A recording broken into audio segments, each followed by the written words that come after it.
안녕하세요. 예수의 비전 성결교회 안희한 목사입니다. 4.10 총선 때 부정선거에 대한 증거들이 계속해서 나오고 있죠. 사실 지난번 선거 때도 이런 증거들이 많이 나왔고 문제 제기를 계속했었습니다. 근데 문제는 법원에서 제대로 된 판결이 나오지 않고 있는 거죠. 정치권에서도 제대로 반응을 보이지 않고 있는 거죠. 이 대한민국의 부정선거 위험성, 가능성에 대해서는요, 이전에 미국 싱크탱크 쪽에서도 자료들을 제시를 했었어요. 제가 총선 전에 그 부분에 대해서 방송을 내보냈던 기억이 있습니다. 특별히 중국의 개입 가능성에 대한 부분도 그때 다뤘던 기억이 있습니다. 그리고 아니나 다를까 수많은 문제점들이 발생을 하고 있는 거예요. 사실 대만 같은 나라는 참 조치를 잘했죠. 선거를 할 때 부정선거가 되지 않도록 미리 대처들을 잘 해놨어요. 이게 이제 좋은 모델이 되는 거잖아요. 이것을 우리나라도 좀 배워서 따라했으면 좋았겠다 생각을 했는데 그게 잘 안 된 거죠. 이런 부분들에 대해서 목소리를 내는 것 필요하다고 생각이 되어집니다. 사실은 제가 선거 전에는 목소리를 여러 차례 내다가 선거 후에는 이 부정선거에 대해서는 목소리를 내질 않았었어요. 그러다가 우리 성도 한 분하고 이제 통화를 하면서 그분이 이제 가슴 아파하더라고요. 명백한 증거들이 많은데 침묵하는 현상들에 대해서 제가 이런 얘기를 끄집어냈어요.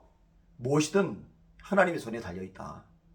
나라의 흥망성쇠 하나님께 달려있죠. 국제정세도 하나님께 달려있죠. 하나님 말씀대로 되는 거잖아요. 특별히 하나님의 백성들이 바로 서 있으면 하나님께서 좋은 길을 열어주세요. 좋은 지도자를 세워주세요. 반면에 하나님의 백성들이 배교를 하면, 우상 숭배를 하면, 하나님 말씀에서 벗어나 있으면 그에 대한 징계로 나라를 흔들기도 하세요. 잘못된 지도자들을 세워주시기도 하는 거죠. 그러니까 한국교회가 WCC, NCK 배교를 했잖아요. 이거 돌이키질 않잖아요. 회개를 안 하잖아요. 얼마나 심각한 문제입니까? 코로나 기간 동안에 예배가 짓밟히는데 세상 권력 앞에 무릎을 꿇었잖아요.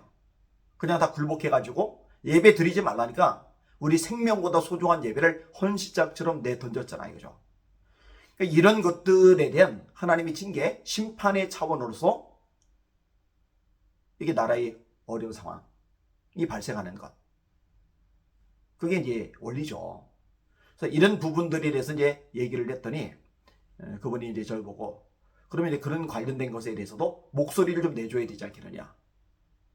그래서 저는 이제 하나님의 심판, 징계 차원에서는 얘기를 했지만 이게 구체적 연결을 해서는 이야기를 안 하다가 그분 말 듣고 보니까 일리가 있다 생각이 들었습니다. 지금 대한민국 위에서 기도하는 분들이 많이 계시고 또 그분들이 기도 덕분에 하나님께서 불쌍히 여기셔서 그나마 지켜주고 계시는데 불의에 대해서, 부정에 대해서 또 왜곡되고 거짓된 것에 대해서 또 목소리를 내고 싸우는 과정도 필요하리라고 생각이 되어집니다. 이 방송 보시는 시청자 여러분들 마음을 모아서 알릴 것 알리시고 목소리를 낼 것 내주시고 또 기도하시고 영적 싸움을 싸워주시기를 주님의 이름으로 부탁을 드립니다.